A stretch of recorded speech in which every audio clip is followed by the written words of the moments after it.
When life throws you a curveball, how are you going to handle adversity?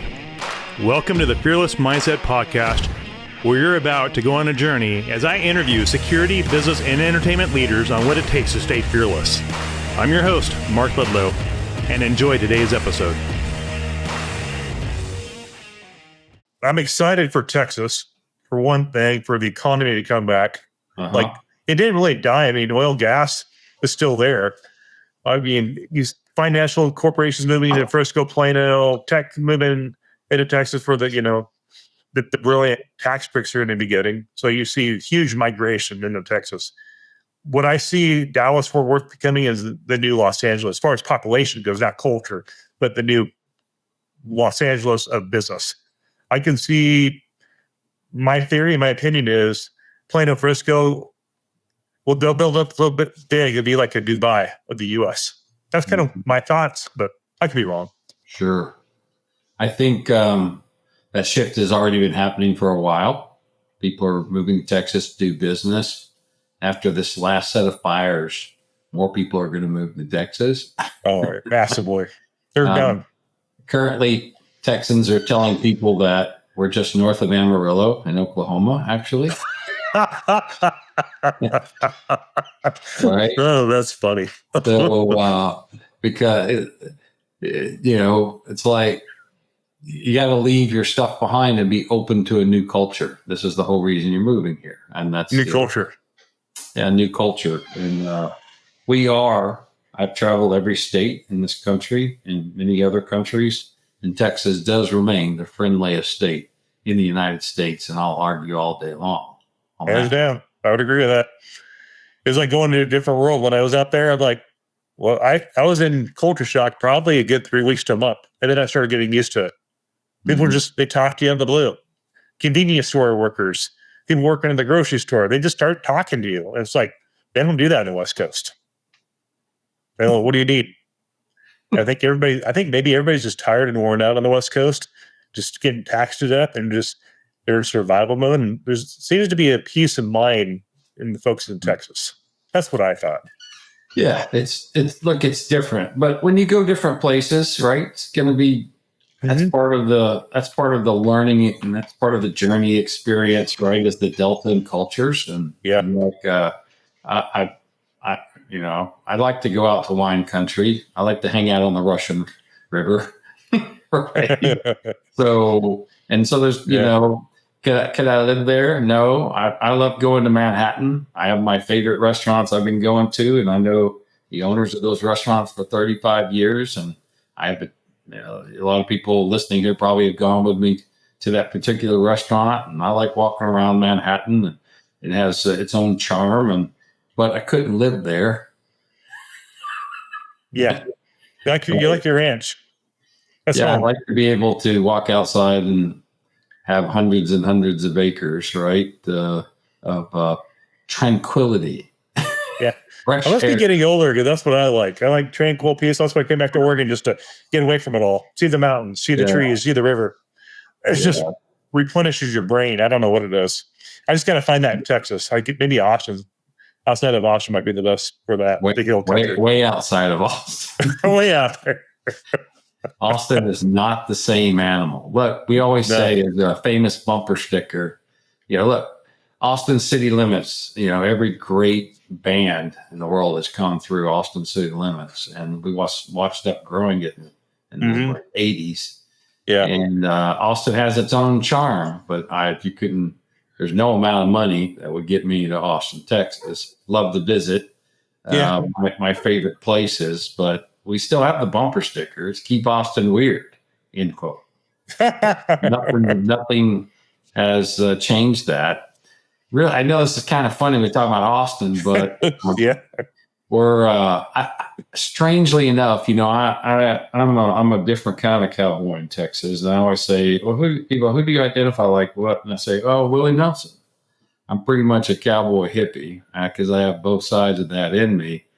So ironically, I started collecting, you can look this guy up if you don't, Kinky Friedman. He just died. I have a pretty extensive collection of his history running for governor and his justice of the peace in the 1980s. And Yeah. I have his tequila bottle, and he took out a 44 Magnum, and I have to show you. And he shot up his tequila board and gave it to me and signed it. He's just a character, right? And I've always been really. So I got quite the collection. The guy passed away, but yeah, I'm a Willie Nelson. I always have been. I sat back and ate pizza in Willie's bus in 1983 when I hosted him with the Student Government Association at Sam Houston State University, my alma mater. And I was on the council as the senator in the Criminal Justice Caucus. Yeah, man, he's to me he's a pretty cool guy. But that's who I identify with, being there is such a thing, cowboy hippie. He fits that stereotype perfectly. I consider you more of a cowboy entrepreneur in Texas, because you have many business interests. Yeah, listen, diversity is good.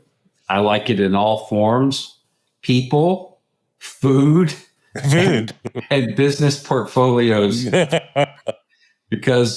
I actually learned that from the pond business. I was in the pond business as a chief security officer, senior vice president, and as pond business, making ponds and farms. Sorry, like pawnbroker. You go and get money, hold on to it.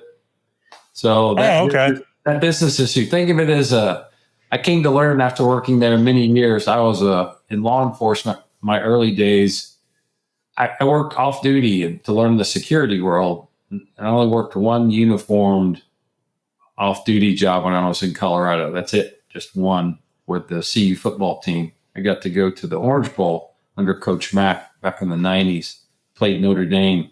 And that's my only off-duty job that I had, working for the University of Colorado Boulder Police Department specifically. You had to wear their uniform. Anyway, I got to go work.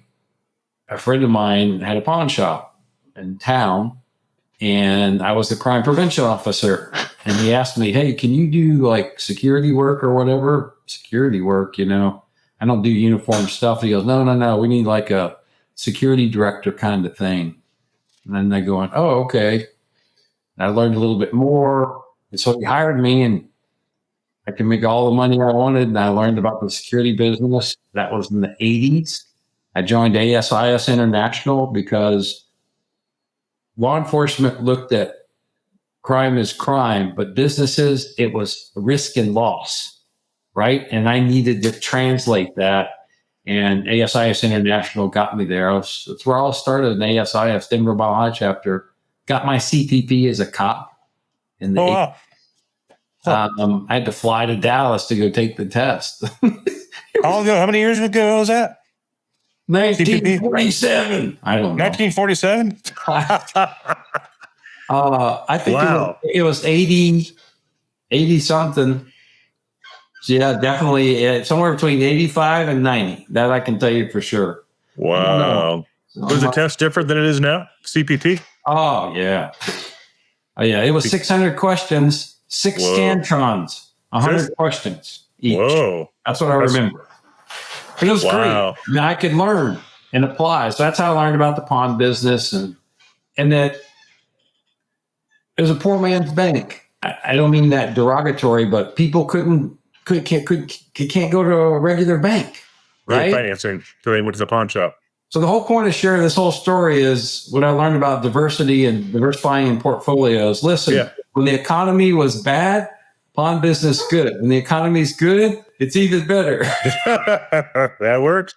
Diversifying your portfolio. I learned from one of my friends, and he actually hired me 15 years after that and stole me away to go back to Colorado to be pretty much my first CSO job and senior vice president of the company.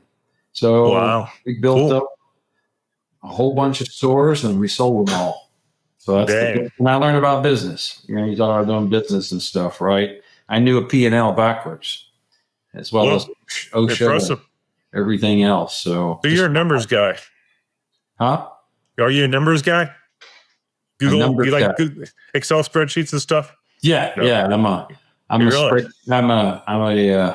I am a spreadsheet guy. I have a couple hundred of those floating around. Oh, I believe it.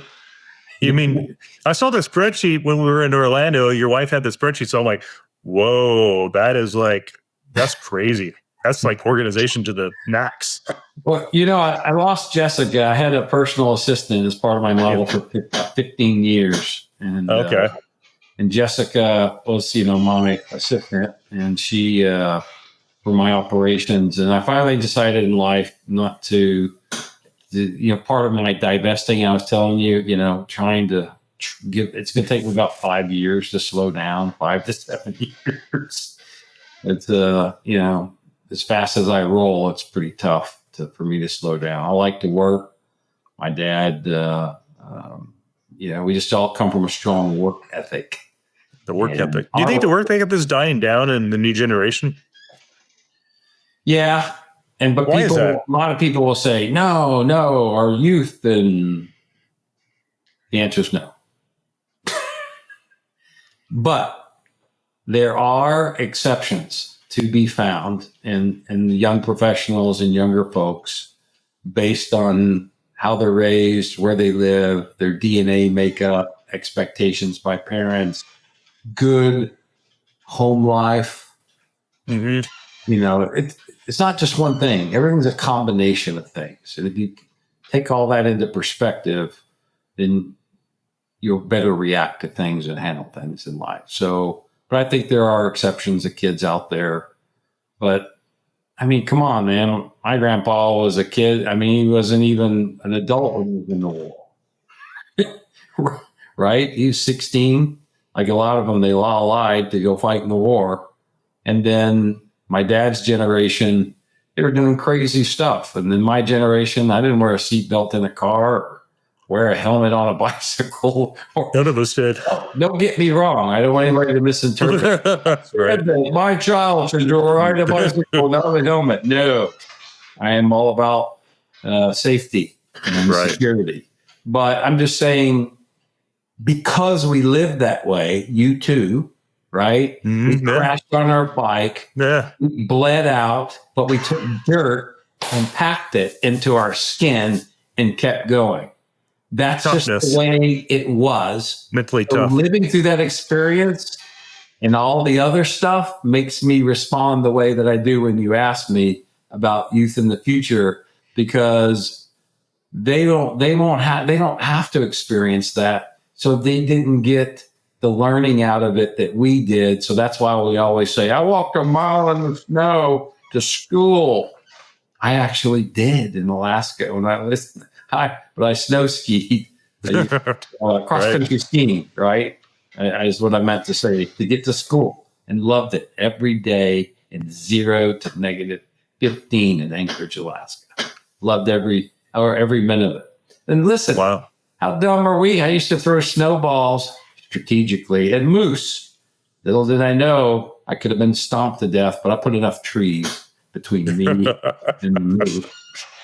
Anyway, my life is one giant adventure, but that's very intentional on my part, because when I go on vacation, my wife gets mad at me to tapping on the window. Hey, we're on a cruise ship. Look at that whale. Don't you want to see the whale? You're really busy. Your mind's preoccupied. Yeah, my mind doesn't. It doesn't shut off.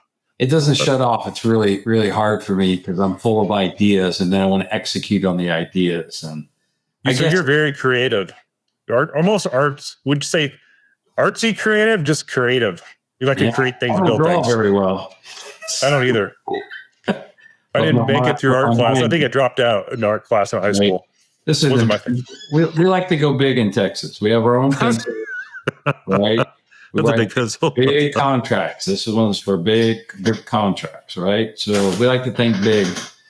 And listen, I've been willing to. I know this is kind of weird, Mark, but as a kid, in the 60s and 70s, being in grade school, you remember, I don't know how it was for you, but if your last name was Andrews, you started with A. That means you had to sit on the front row. A, B, C, D. That's true, yeah. If you were a G, you were screwed. I was an L. I was an L way back there. You were neglected. I was neglected. I was a neglected kid. I don't know when my grades are so bad. But here's the human psychology of that, and maybe why I am kind of the way I am. Because the only thing in front of me was the teacher, the chalkboard. So when the teacher, I'd ask questions, or the teacher would ask questions, I'd raise my hand. But the guy in the back, if he raises his hand, 30 kids turn around and point to him and go, "What are you doing?" Peer pressure. I didn't have that. So I was always raising my hand, asking questions. Well, why? Or what time? Where? Can I participate? What does that mean? I don't understand. Okay, we're all going to ignore Chuck today. Did they bully you in high school? In elementary school, you bullied at all? You get in fights? But when in high school, from 7th grade or 8th grade, 9th, 10th, 11th, 12th, 8th grade. So high school was 9 through 12 for us. Not like a lot of schools is like high school, freshman high school is like separated or something. I don't know. Yeah, right. I was a police explorer. So I was harassed as a junior pig, you snitch on people. But I wasn't a small kid. So size mattered back then. So nobody, tried to abuse me. But look, you go through middle school, in the beginning of high school, everybody gets hazed. That's, that's just part of high school. Just hazing going on. I think I got in one fight my whole high school year, and he lost. So, and then did you use karate or jiu-jitsu or UFC style stuff? I used one of these big Texas fists. A knuckle sandwich, as my dad would call it. Yeah, a knuckle sandwich. That's exactly. That's slang for a fist in Texas. I hadn't heard that one in a while, but that's true. A knuckle. But give him a knuckle sandwich, kid. What's that? Dress. Right. So, yeah, man, it was good, right? It's I grew up in it was a lot of fun, a lot of learning, and being a police explorer was so much fun. You got to remember, crime was double what it is today. Right? What? Fred said the same thing. But back then, ag rob, sex assault, shooting. It's like, oh, fun. I'm 13, 14, 15 years old. Let's go. Yeah. And Fred did say back then there was much more bombings than crime back in those days. So many bombings going on in the U.S. I don't understand that, man. That's all documented by the FBI Uniform Crime Reports. Yeah. We know. So it's creeping back up, but it's nowhere. Now like it used to. Remember, we had less people in this country 30 years ago than we do now. It's more rampant. Yeah. So actually, we're doing extremely well, but nobody feels that way, right? But now we have social media as an amplifier, blowhorn, 24/7. So you think it's worse than it really is. And I'm sure we have more school shootings. So we do have these isolated, unfortunate mass events, and they garner a lot of this attention, right? But I think the perception of law enforcement is going to change this next 4 years. I'm really happy about. So that'll be good for the community. So law enforcement can do their job, right? And they're truly protecting the community. Yeah, Fred gave it. We talked for an hour and a half before Chuck came on, and Fred shared with me that his opinion was that he's more concerned about school shootings than domestic terror attacks. I'm like, you know what? He's right. He said we should be fortifying our schools versus worrying about, domestic terrorism is bad, and we need to look at that. But he said the bigger issue is the cases show that, there's a lot more school shootings. Like every other week, there's someone shooting somebody in the school. Listen, I put a Remington 870 in the window of my truck when I drove to high school back in the day. How it was. So there's a guy, his name is Mike Matrenga. I don't know if you heard of him. Mike's ex-Secret Service guy. Formerly, he was the security director of Texas City School District, and he built a really model program. And he'll tell you, and he preaches this strongly on social media, and I agree with him, right? This has so much to do with the behavior part, like looking for the early warning signs, the kids that are bullied, talking to those kids, providing programs, and early this for me on the behavior side is much more important an investment than hardware. I would agree. Right. Invest in the counseling. And literally having the kids involved themselves. Like literally, representatives and ambassadors of 9th, 10th, 11th, and 12th grade. New students, you get assigned to somebody. Anybody new, a warm welcome. Right? Because look, it was brutal going to school. And if you were a small person or you had ADHD or some disease or problem, you were picked on. You were picked on. And my mom was a teacher for 35 years. So I learned not to do that. When your mom's a teacher, I learned a lot before the rest of my friends. But that's just part of it. And now, schools should mandate to have these ambassadors, students as ambassadors, to make kids feel welcome and have an outlet to deal with problems. That's going to be much more effective than all the hardware in the world, because all the hardware is after the fact. Shooting already happened. That's great. Response time. Anyway, the politics of all that and teachers having guns, and I'm not going to get into all that. Right. As someone who's carried a gun for a long time, putting teachers in that position, but I understand why we're doing it. Right? Sure. It's a bigger picture, but I think we got to focus on the kids in terms of that. Great advice. Absolutely. Any advice to the audience as far as this year goes? Comments, thoughts, forecast, opinions? Man, that's like another 8-hour show, Mark. Oh, I know. Be careful what you ask for.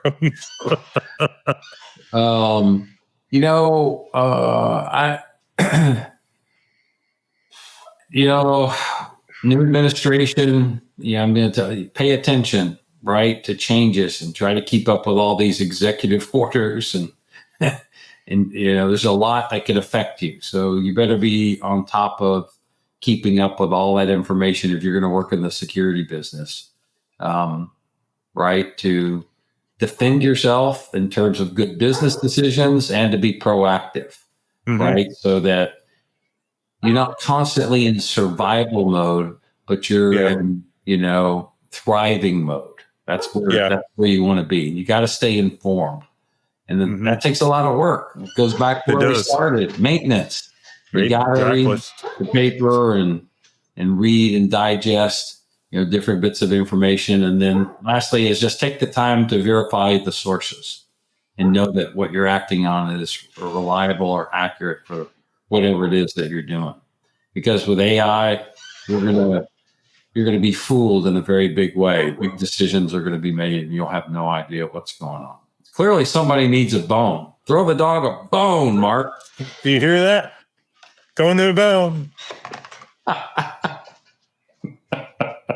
This will be a first in podcast history. He got his bone. Now he's happy. Yeah. I think you're going to need a bigger bone and one that for it's podcast worthy in terms of time. And all you hear is crunching. Got you left. Yeah. Now he's jumping on it. Are you going to ISC West? Is that on your itinerary in April in Vegas? I'm not sure. I got invited through the journal we just got published in. They're partaking something.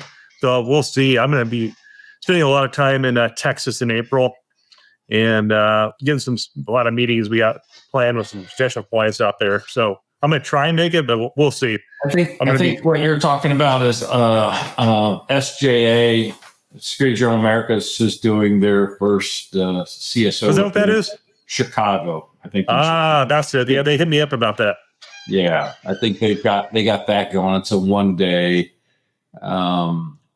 think tank. I'm not sure about. That's right. Think tank. I have an email somewhere about that. So I'm like, I'm going to be doing less stuff this year than I did last, but more focused. more hyper focused on, more intentional on what we're putting money into for business growth, brand growth. Just let my team do a lot more stuff than I did. Yeah. Yeah, no, I understand. I'm trying to continue my long journey of, trying to slow down. What are you? You're 45 now, right? 45 cold. 45 cold. Yeah, I wish I was. I was thinking about, I had kids pretty young, right? And they're all out to the wind, doing great things in the world, and I have one daughter that's probably more like me, and the other Mensa artistic, and they're all over the place. But it's like, where was I at that age where they are? It's like big difference, right? Because our kids aren't really having kids. It's very different now, or they do it very late in life. Right? They do in their late 30s. I do have a friend of mine. He's my age, and he has a 2-year-old.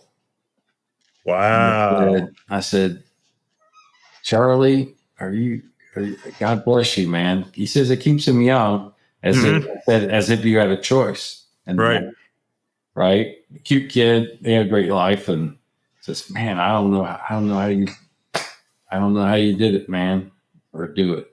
It's the case with me. That's all I got, Mark. I appreciate, the invite to coming on your show, and listen, I'm just going to keep doing what I'm doing in the world of Friends of Chuck, and building relationships and get involved in things where I only bring a value proposition, doing the best that I can, right? Doing what I'm doing. Do what you do. Stick with your niche. Stick with what you're good at. Yep. And it happens organically. Build the trust, and all that good stuff comes. Just gotta be patient. Play the long game. It works. Business is simple. Humans are simple. You just gotta take your time getting to know people. Yeah. I think people get rushed because they want to get that transaction done. Yeah. People don't want to be thought of as a transactional experience. Yeah. Yeah. No. Yeah. No. Very, very. It's for sure. Life is more meaningful if you treat it that way. And so, again, I've got lots of diverse experiences. Started very young. Come to learn, honored to learn all these different people, and people like the whole Friends of Chuck mantra. It appeals to everybody, and so I guess all my marketing and everything that I did, worked out. I just got lucky, Got lucky. Get a marketing brain. So are you going to be doing a big old showdown there in New Orleans when they do that thing? Are you looking at that? Nope.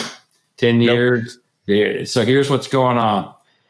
ASIS International GSX is because it's on the highest day of hurricane season, right? I can't get insurance. So smart move. I cannot in good conscience put on an event knowing that even with insurance, people like you who have sponsored Texas Night would still have a level of disappointment despite the fact that insurance would cover it. All that investment of time and all that kind of thing. You with me? So I can't. So they planned that during the hurricane season. New Orleans. I'm not. So look, having sat on the ASIS International board. Sure. It's the staff that figures all that out. And they have to sign these contracts that they have to live with like 7 to 10 years out. Whoa, that's pre-planning. Okay. So I wasn't ever part of. Okay. I have no idea. This decisions could have been made even before I was on the international board. For all I know is it's hurricane season. You're right. It's September, right? And if you don't know, because I've experienced it when I was on Fox News and when I went and revealed how poorly these insurance companies are dropping people's policies. Look in LA. State Farm doesn't write anything on the Gulf Coast. So they dropped everybody. Wow. And here's an event on the Gulf Coast. So you got to look at the risk and you got to make a business decision. So people will be gravely disappointed. There's no Texas night in New Orleans at ASIS GSX. Maybe they announced it here.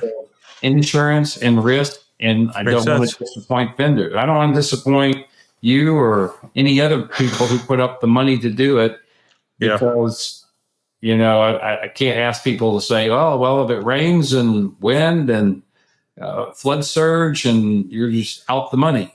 And it's like, no, that's not the right thing to do.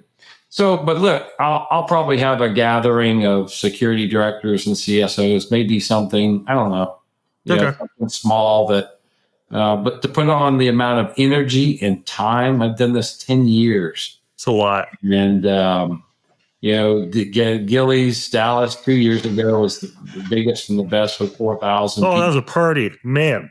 Yeah. That was so much fun. It's good. And this is bringing people together like we're talking about. And that's why I'm doing the boat in October. Smart. So, brilliant. We'll see what happens, right? We'll see what happens. Thanks for asking, but no, I'm not going to do it.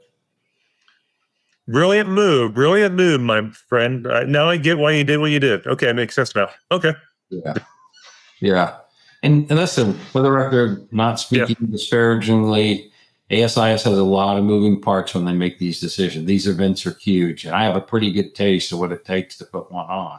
So not cheap. I have no idea, why we're in New Orleans. New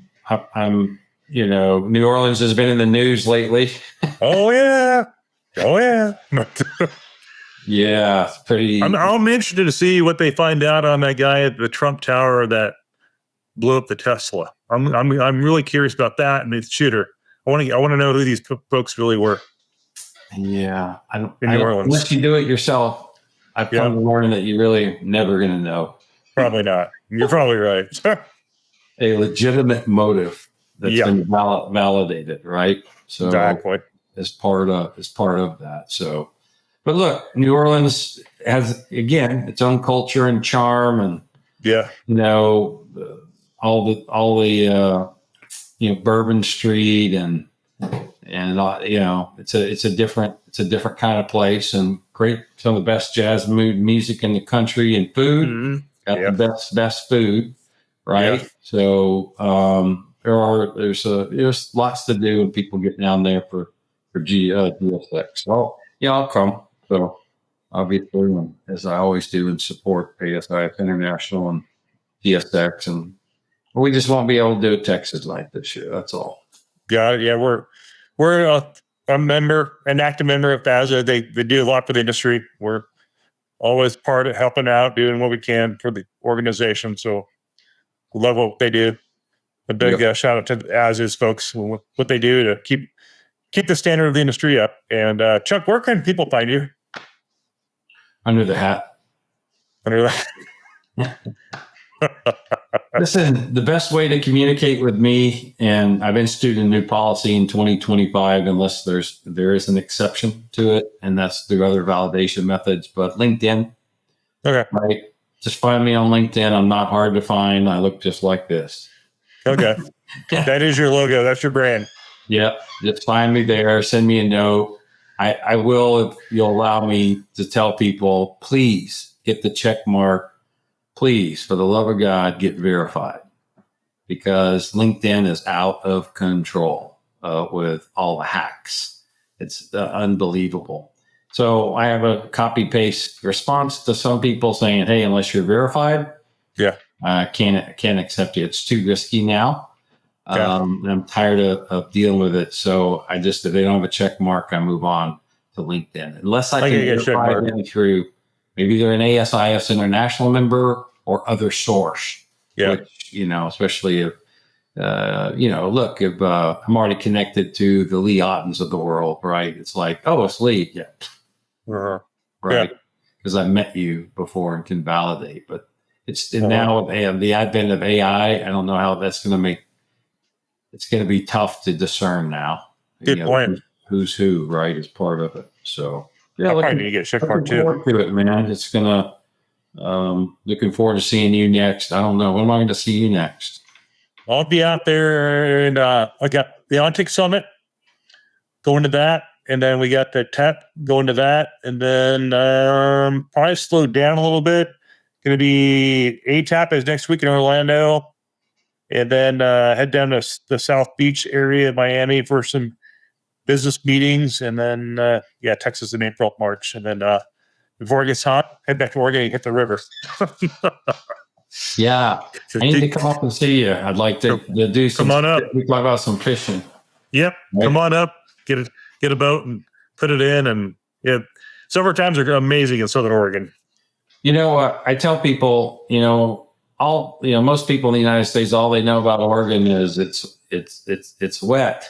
It's wet. Yeah. It's actually, but there's a friggin' desert on the eastern half. There is. Absolutely. It's like high desert. I know. It's like a lot of cattle out there. Well, major cattle, major agriculture, Eastern Oregon. Yeah. But where I'm at, it's 30 minutes from the California border. I'm at 1,000 feet, and the terrain is average mountains 4,000 to 5,000 feet around me. Okay. And living in the Yellowstone, basically. Yeah. It's like beautiful. Yeah. No, that's nice. Disappear in the mountain, in my cabin here, and do my thing, and do my podcast, and keep pushing. Well, where do you fly in when you fly home? Medford International, MFR. Oh yeah, Medford. Okay, it's Medford. It's like Charlotte, right? Yeah, very small airport. But the growth is so tremendous in Southern Oregon. They're having to add terminals, and they're doing like $40 million in expansions there at the airport because of the growth. Wow! It's the second largest airport next to Portland, Oregon. Yeah, it's just the growth coming up from California. I've been to a few conferences in Portland, and been up in the mountains and played golf, and it's beautiful. But I like it's peaceful. To do some fishing up there. I'll take you up on that. I appreciate you having me on the show, Mark. Hey, you're welcome. Thanks for it's been an entertaining podcast, a little bit different because Chuck Andrews is a different personality, is acquired taste, like me. And kind of like the podcast. Don't forget to follow us on YouTube. We just had 100,000 subscribers on YouTube. Wow. That's awesome. And I think we're almost 10,000 on LinkedIn. And then hit us up on the Fearless Mindset podcast on all the platforms, and please give us a 5-star comment. It helps the algorithms. Thanks for tuning in, folks. This is my second podcast or third podcast of the year, and we got Chuck in the queue. And after this, it's been 4 hours of podcasting today. So who's in the queue? What's that? Who's in the queue? We got you. We got Ben Hoskin from Australia. We got the legend Fred Burton. That was on for an hour and a half, and so just spinning it all up. ONTIC. Yep, ONTIC. You. All the big hitters.